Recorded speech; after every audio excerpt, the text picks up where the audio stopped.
Welcome everyone to a look at a new 4K limited edition release from Vinegar Syndrome, and it is 1991's The Resurrected. So this is directed by Dan O'Bannon, whose only other directorial effort was The Return of the Living Dead, which is also getting a 4K release soon. But as a writer, he also worked on the likes of Alien, Dead and Buried, Life Force, and the 1986 version of Invaders from Mars. That's just as far as horror films go. But yeah, this is a supernatural horror film. Clocks in at 105 minutes long. Stars the likes of John Terry, who I most remember him being Felix Leiter in The Living Daylights, playing being one of the many actors, should I say, that played that role in the James Bond series. Also stars Chris Sarandon, who has been in many a horror film. He was in Child's Play, Bordello of Blood, The Sentinel, but most well known for being in Fright Night, which is also getting a 4K release as well on Steelbook, no less. And finally stars Robert Romanus, who was in the 1988 version of 1988 film of Pulse.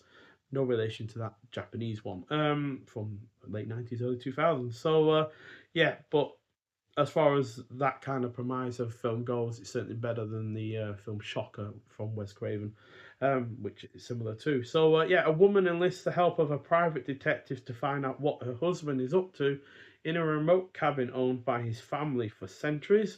The discovery of an ancestral diary unveils dark secrets. So if you go into this, quite frankly, expecting something along the lines of The Return of the Living Dead, then you'll be sorely disappointed, as outside of the practical effects being similarly effective, this is tonally much darker and the plot is more serious to fit that tone. So yeah, there's no nudity in this like in The Return of the Living Dead, no real comedy, there's no amazing soundtrack, there's no music that's been either made for the film in terms of songs or anything like that, and it's certainly not parodying or homaging all the films. Like Return of the Living Dead is quite clearly, obviously, homaging Night of the Living Dead and such. So yeah, none of that here. But that said, the tone is well realised and the cast is decent. The pacing is also on point.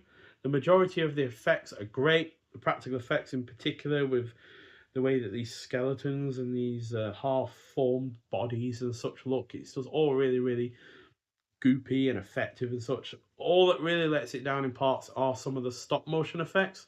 I have no issue with stop motion, but when it's not filmed or edited right, it does look a little bit cheap. And yeah, the stop motion scenes in this just aren't filmed or edited particularly well, and therefore they just look like they've been rushed and they don't look all that great, and does somewhat undermine the certain scenes that it is part of. But it is also generally engaging. The score is well done. The atmosphere is effective, and the violence is also well executed as well. Um, there's also some decent tension throughout as well. So yeah, on the whole, a really rather solid effort. Don't like it as much as The Return of the Living Dead, but then I really wasn't expecting it to be anything like that.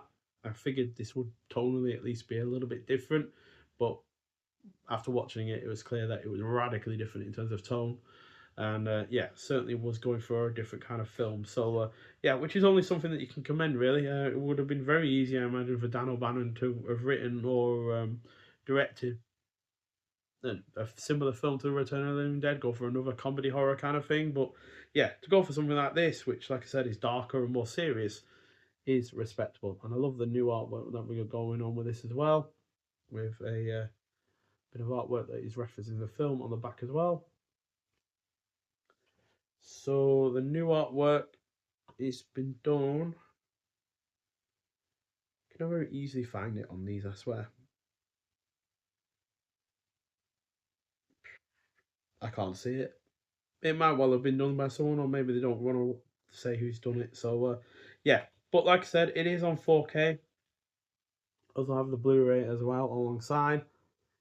So yeah, no booklet or anything with this. Surprisingly, I was expecting one, if to be honest. So yeah, the 4K disc contains the 105-minute feature presentation of the Resurrected Future, presented in Dolby Vision HDR, and newly scanned and restored from its 35mm original camera negative with the following sound options: original English language 2.0 stereo soundtrack, and a commentary track with producers Mark Board and Kenneth Reich. writer Brent V. Friedman, special effects artist Todd Masters, and actor Robert Romanus. And then on the Blu-ray disc, contains everything that's on the 4K disc, plus the following special features: Duality of Man, that clocks in at 21 minutes long. That's a new interview with actor Chris Sarandon. Being Present, that clocks in at 14 minutes long, and that's a new interview with actor Robert Romanus. Then you got a Grizzly crossover that clocks in at 25 minutes long, a new interview with film critic and author Kim Newman. Claire's Conundrum, that clocks in at 15 minutes long. That is an archival interview with actress Jane Sibet, who I've unfortunately not seen anything else from before, so hopefully I get the chance to see something else from her at some point. I'm still suffering from a cold, I do apologise. And then we've got The Strange Case of Charles Dexter Ward, that clocks at 24 minutes long, an archival interview with author S.T. Joshi. Then we got the Resurrected Man, 15 minutes long, an archival interview with actor Chris Sarandon. Then you got Abominations and Adaptions, that clocks in at 18 minutes long. That's an archival interview with writer Brent V. Friedman. Then you got Grotesque Melodies, that clocks in at 10 minutes long. An archival interview with composer Richard Band, brother of Charles Band, the well-known producer, director of Full Moon Entertainment and such. And yeah, like I said, the scoring in this is really, really good. Fits the film perfectly. Then you got Lovecraftian Landscapes, that clocks in at 8 minutes long, an archival interview with production designer Brent Thomas. Human Experiments, that clocks in at 16 minutes long, an archival interview with special effects artist Todd Masters. Then you got Deleted and Extended Scenes, all in total clocking at 18 minutes long.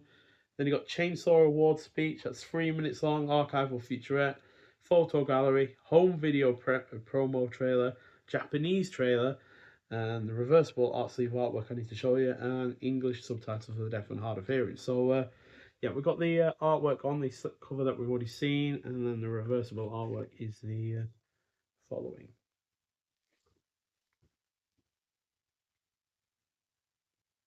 Which is decent. I guess it's a little bit more moody and a little bit less obvious about what might well be going on. But yeah, still, overall, in terms of the 4K aspect, looks and sounds really good.